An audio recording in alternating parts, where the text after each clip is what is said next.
नमस्कार बंधू भगिनींनो, रामकृष्ण बदने या युट्यूब चॅनलवरती मी आपल्या सर्वांचं मनपूर्वक स्वागत करतो. आज आपण शिखांचे 10वे गुरु गुरु गोविंद सिंह यांच्या जीवन कार्याबद्दल अत्यंत संक्षेपानं या ठिकाणी या व्हिडिओच्या माध्यमातून माहिती घेणार आहोत. आपल्याला गुरु गोविंद सिंहांचं ऐतिहासिक कार्य खरोखरच आपण आपल्या आयुष्यामध्ये स्मरणात ठेवावं आणि जीवनात उतरवावं असं अत्यंत महत्वाचं आहे. आपल्या सगळ्यांना माहिती आहे की एक संत म्हणून, एक योद्धा म्हणून, एक चिंतक म्हणून, एक साहित्यिक म्हणून, एक उत्कृष्ट संघटक म्हणून खऱ्या अर्थानं त्यांचं स्मरण आपण नेहमीच केलं पाहिजे. अशा या गुरु गोविंद सिंहांचा जन्म बिहार राज्यातील पाटणा येथे 22 डिसेंबर 1666 ला झाला. जन्मानंतर 5 वर्षे ते तिथंच राहिलेले आहेत. नंतर पुढे ते पंजाबमध्ये आपल्या आईवडिलांच्या जवळ केवळ 4 वर्षे राहिलेले आहेत आणि त्यानंतर गुरु तेज बहादूर यांचा शिरच्छेद झाल्याच्या नंतर वयाच्या अवघ्या 9व्या वर्षी त्यांना गुरुपद स्वीकारावं लागलेलं आहे. आणि हे गुरुपद स्वीकारल्याच्या नंतर त्यांनी पुढे गुरुपदाची परंपरा रद्द केलेली आहे आणि गुरु ग्रंथ यांनाच गुरु मानण्याची परंपरा सुरू केलेली आपल्याला दिसून येते. आपल्याला माहिती आहे की खालसा पंथाची स्थापना देखील जर कोणी केली असेल तर ती गुरु गोविंद सिंहांनीच केलेली आपण पाहतो. मोगली सत्तेच्या विरोधामध्ये त्यांनी हातात शस्त्र घेऊन लढाऊ अशा खालसा पंथाचा पाया घातला, हे मी यापूर्वी आपल्याला म्हणालो. पर्शियन असेल, संस्कृत असेल, हिंदी असेल, गुरुमुखी या भाषांचं ज्ञान त्यांना होतं. त्याचबरोबर इतिहासाचं देखील ज्ञान त्यांना मोठ्या प्रमाणावर होतं. भाला असेल, तलवार असेल, कुस्ती या खेळांच्या मध्ये धनुष्यबाण चालवणं असेल, बंदूक चालवणं असेल, घोड्यावरती रपेट करणं असेल, याचं शिक्षण देखील त्यांनी लहानपणीच घेतलेलं होतं. ते अभिजात कवी होते. त्यांनी विचित्र नाटक नावाचा गुरुमुखी भाषेमध्ये एक ग्रंथ देखील लिहिलेला आहे. त्यांच्याकडे 80,000पेक्षा जास्त सैन्य संख्या होती. गुरु गोविंद हे त्यांचे आजोबा व नातू म्हणजे गुरु गोविंद सिंहांनी शिखांचं एक स्वतंत्र राज्य निर्माण करण्याचं मोठं काम केलं. हे आपल्याला कधीच विसरता येण्यासारखं नाहीये. मोगलांकडून त्यांच्यावरती अनेक आक्रमणं झाली, परंतु त्या आक्रमणाला ते डगमगले नाहीयेत. आनंदपूरला भक्कम तटबंदी उभी करण्याचं काम जर कोणी केलं असेल तर ते गुरु गोविंद सिंहांनी केलं. त्यांनी आनंदपूरच्या संरक्षणासाठी त्यांनी आनंदगड, लोहगड, होलगड, फत्तेगड या प्रकार आणि तारागड असे 5 मजबूत किल्ले बांधण्याचं काम देखील केलेलं आहे आणि याला बुहारी मार्ग देखील बांधलेले आहेत. मरगळलेल्या हिंदू समाजात पुन्हा स्वाभिमानाच्या, शौर्याच्या स्फुल्लिंग जागविण्याचं काम जर कोणी केलं असेल तर ते गुरु गोविंद सिंहांनी केलेलं आहे. आनंदपूर येथे शहर राज्याची स्थापना करण्याचं काम पहिल्यांदा जर कोणी केलं असेल तर ते गुरु गोविंद सिंहांनी केलं, हे देखील आपण या ठिकाणी लक्षात घेणं गरजेचं आहे. एका ईश्वरावर व गुरुवर श्रद्धा वाढविण्यात ते यशस्वी झालेले आहेत. खालसा पद्धतीचा अवलंब करून मसंद पद्धत बंद करण्याचं काम गुरु गोविंद सिंहांनी केलं. गुरु गोविंद सिंहांनी पहिली आनंदपूरची लढाई 1699 ला, दुसरी आनंदपूरची लढाई पुन्हा 1699 लाच, वसालीची लढाई 1700 मध्ये, पहिली चमकौरची लढाई, तिसरी आनंदपूरची लढाई 1704 मध्ये अशा लढाया या ठिकाणी केलेल्या आपल्याला पाहायला मिळतात. या लढायांच्या मध्ये सळो की पळो मुघलांना करून सोडण्याचं काम त्यांनी केल्यामुळं त्यांच्यावरती औरंगजेब पुरता खवळलेला देखील आपण इतिहासामध्ये पाहतो आणि खवळून त्याने या ठिकाणी त्यांना जिवंत पकडून आणण्याचे देखील फरमान काढलेलं होतं. आनंदपूर लढाईमध्ये शिखांना यश प्राप्त करून देण्याचं काम गुरु गोविंद सिंहांनी केलेलं आहे. त्या ठिकाणी मुघलांना हार पत्करावी लागलेली आहे. 2 मोठे मुलं व शिष्य घेऊन ते चमकौरच्या किल्ल्यामध्ये वास्तव्यास आलेले आपल्याला इतिहासामध्ये वाचायला मिळतं. लढताना मोठा मुलगा अजित सिंह मारला जातो. मुलाच्या बलिदानानं त्यांचा मुलगा गेला म्हणून दुःख करत नाही, तर माझा मुलगा देशाच्या कामी आला याबद्दल त्यांचा ऊर भरून आलेला आहे. पहिला जो मुलगा आहे अजित सिंह, तो देशासाठी शहीद झालेला आहे.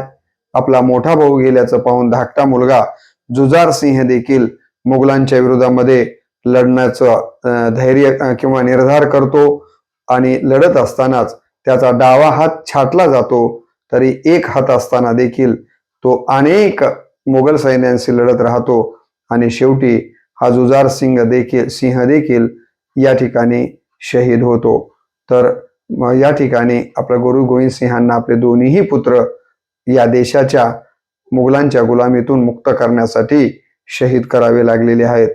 शीखांच्या जे अनेक शिष्य आहेत त्यांच्या आग्रहाखातर गुरु गोविंद सिंह चमकौर इथून निष्ठून किंवा तिथून जातात आणि दुसरीकडे वेश बदलून राहण्यासाठी ते गेलेले आहेत. कित्येक दिवस पुढे त्या गुरु गोविंद सिंहांना अज्ञातवासामध्ये काढावं लागलेलं आहे. पुढे राजकोट येथे अनेक शिष्य त्यांनी गोळा करण्याचं काम केलेलं आहे. असे सांगतात की ज्याच्याकडे म्हणजेच गंगारामकडे या मुलांना माता गुजरी यांना त्यांनी ठेवलेलं होतं. त्याने 2 मुलांना सरहिंदचा सुभेदार वजीर खानच्या ताब्यात देऊन एका अर्थानं गुरु बरोबर बैमानी करण्याचं काम या गंगारामनं केलेलं आहे. मोठा धोका या ठिकाणी त्यानं दिल्याचं आपल्याला दिसून येतं. आणि पुढे मग हा वजीर खान जो आहे तो या 2 मुलांना धर्मांतर करण्याची सक्ती करतात की तुम्ही एकतर मुस्लिम धर्म स्वीकारा नाही तर मग मरणाला सामोरं जा. असं सांगितलं जातं की हे दोन्हीही मुलं मरणाला सामोरं जातात परंतु धर्मांतर करत नाहीत. 2 मुलं तर लढताना आपल्याला माहिती आहे की जोरावर आणि त्या अगोदरचा एक मुलगा हे दोघेही मुघलांच्या विरुद्ध लढताना शहीद झाले. राहिलेले हे 2 मुलं देखील धर्मांतर न करता कुर्बान व्हायला तयार झालेली आहेत. शेवटी जेव्हा वजीर खानचं म्हणणं हे दोन्ही मुलं ऐकत नाही आहेत तेव्हा त्यांना भिंतीमध्ये चिनून मारण्याचं ठरवलं जातं. भिंतीमध्ये त्यांना बसवलं जातं, गळे इतकी भिंत बांधली जाते. अशा अवस्थेमध्ये हे दोन्हीही गुरु गोविंद सिंहाची मुलं सत श्री अकाल, वाहेगुरु का खालसा असा जयघोष करत राहतात, मरणाला भीत नाही आहेत. आणि शेवटी ते म्हणतात की आम्ही गुरु गोविंद सिंहांचे पुत्र आहोत, आम्ही मरणाला भीत नाहीत. आम्ही गुरु गोविंद सिंहांचे पुत्र आहोत, आम्ही मरणाला भीत नाहीत. आणि पुढे ते म्हणतात की आमच्या रक्ताच्या प्रत्येक थेंबातून जोरावर सिंह व फत्ते सिंह निर्माण होतील व तुझ्यासारख्या अधिकाऱ्यांच्या प्राण घेतल्याशिवाय राहणार नाही आहेत.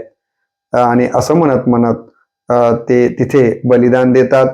त्याच बालकांची वीरता, निर्भयता, धर्मप्रेम व देशभक्ती पाहून कोणाचं अंतकरण भरून येणार नाही. आणि म्हणून दरवर्षी आपण या ठिकाणी हा दिवस बालवीर म्हणून साजरा करतो. बालकांचा छळ पाहण्यासाठी माता गुजरीला देखील तिथं बोलवलं जातं आणि आपल्या डोळ्यात एकत ह्या लेकरांचे हाल बघून ही सगळी स्थिती बघून एकदम तिलाही चक्कर येते आणि त्या ठिकाणी त्या जमिनीवर पडतात व माता गुजरीची देखील गतप्राण होताना दिसतात.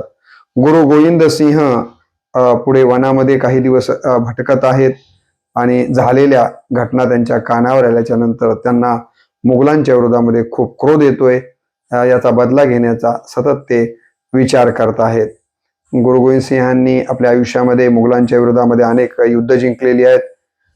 गुरूंना आनंदपूरच्या किल्ल्याबाहेर काढण्यात आलेलं होतं तेव्हा गुरुजवळ 600 सैनिक होते.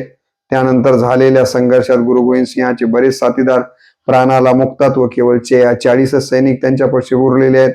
पण चमकौरच्या लढाईमध्ये या 40 सैनिकांच्या पैकी देखील जवळपास 37 सैनिक मारले जातात, 3च शिष्य उरतात. नंतर गुरु मच्छीवारा या ठिकाणी या 3 शिष्यांना घेऊन आलेले आहेत. तेथून ते माळवा येथे पोहोचलेले आहेत. माळव्याहून आलमगीरला आलेले आहेत, राजकोटला आलेले आहेत, हिना, कंधार आणि मुक्तासार पर्यंत आले. तेथून गुरु तलवंडी साबू येथे आले आणि तिथे वर्षभर राहिलेले आहेत.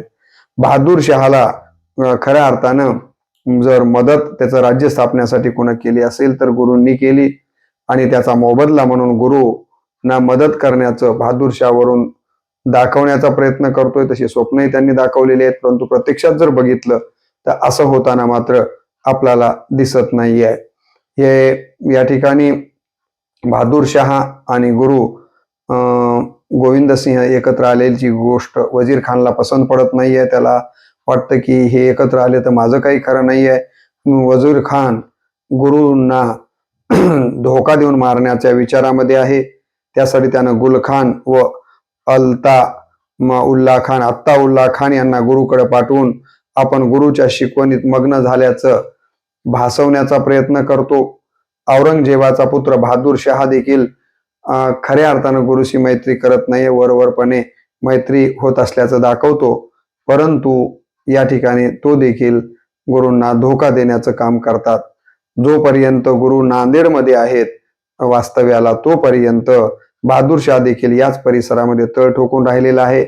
पुढे वजीर खानचे 2 पठाण या ठिकाणी वजीर खान गुरूंच्याकडे पाठवतो आणि त्या 2 पठाणांच्या पैकी एक पठाण या ठिकाणी गुरूंना त्यांचा भक्त बनल्याचा, त्यांच्या विचारानं प्रभावी झाल्याचं दर्शवून त्यांचं मन जिंकण्याच्या इराद्यानं जवळ येतो आणि एके दिवशी गुरु विश्रांती करत असताना हा एक पठाण त्यांच्यावरती हल्ला करतो. त्यामध्ये ते जखमी होतात गुरु गोविंद सिंह. त्याच वेळेला त्यांचे जे शिष्य आहेत गुरूंचे ते त्या पठाणाला पकडतात. त्याला तिथेच मारून टाकलं जातं. दुसऱ्या पठाणाला देखील पकडून मारलं जातं. तर पहिल्यांदा बहादूर शहानं 2 पठाण पाठवून गुरूंचा या ठिकाणी मारून टाकण्याचा जो प्रयत्न केला तो काही अंशी यशस्वी होतो, कारण त्यामध्ये गुरु जखमी तरी होतात. पुढे दुसऱ्या कट करण्यात येतो. त्यासाठी फिरोज खानासोबत उत्तम दर्जाचे 2 धनुष्यबाण भेट देण्यासाठी गुरूंच्याकडे पाठवण्यात येतात. गुरु ते बाण उत्तम दर्जाचे आहेत की नाही हे पाहत असतानाच त्यांच्या पूर्वेच्या जखमेवर ताण पडतो आणि त्या जखमेतनं भळाभळा रक्त व्हायला लागतं. ती जखम पुढे पुढे आणखीनच चिघळत जाते. यातना खूप वाढायला लागलेल्या आहेत आणि आता गुरुच्या लक्षात येतं की आपला शेवट आता जवळ आलेला आहे. आणि हे जवळ लक्षात आल्यामुळं ते आपल्या शिष्यांना बोलावतात आणि त्यांना सांगतात, आपल्या मनातलं मनोगत व्यक्त करतात की महागुरु व्हावं ही ईश्वरी संकेत होता. मी शेवटचा गुरु असल्याने यापुढे तुम्ही कोणासही गुरु मानू नका. शिखांचा पवित्र ग्रंथ हाच तुमचा खरा गुरु समजा व त्यास गुरुग्रंथ म्हणून संबोधा. म्हणजे शेवटी आपल्या शिष्यांना जे संबोधन दिलेलं आहे गुरु गोविंद सिंहाने ते मी आपल्या समोर ठेवतोय. ते म्हणाले की महागुरु व्हावं हा ईश्वरी संकेत होता. मी शेवटचा गुरु असल्यानं यापुढे तुम्ही कोणासही गुरु मानू नका. शिखांचा पवित्र ग्रंथ हाच तुमचा खरा गुरु समजा व त्यास गुरुग्रंथ म्हणून संबोधा. 5 शीख जेथे असतील तेथे मी आहे. एकीनं राहून माझी इच्छा पूर्ण करा. मी आता उत्तरेत येऊ शकत नाही, तरी हा माधवदास शिष्य बंदा वैरागी माझ्या पश्चात तुम्हाला तुमचा मार्गदर्शक होईल. अशा प्रकारचा विचार त्यांनी मांडला.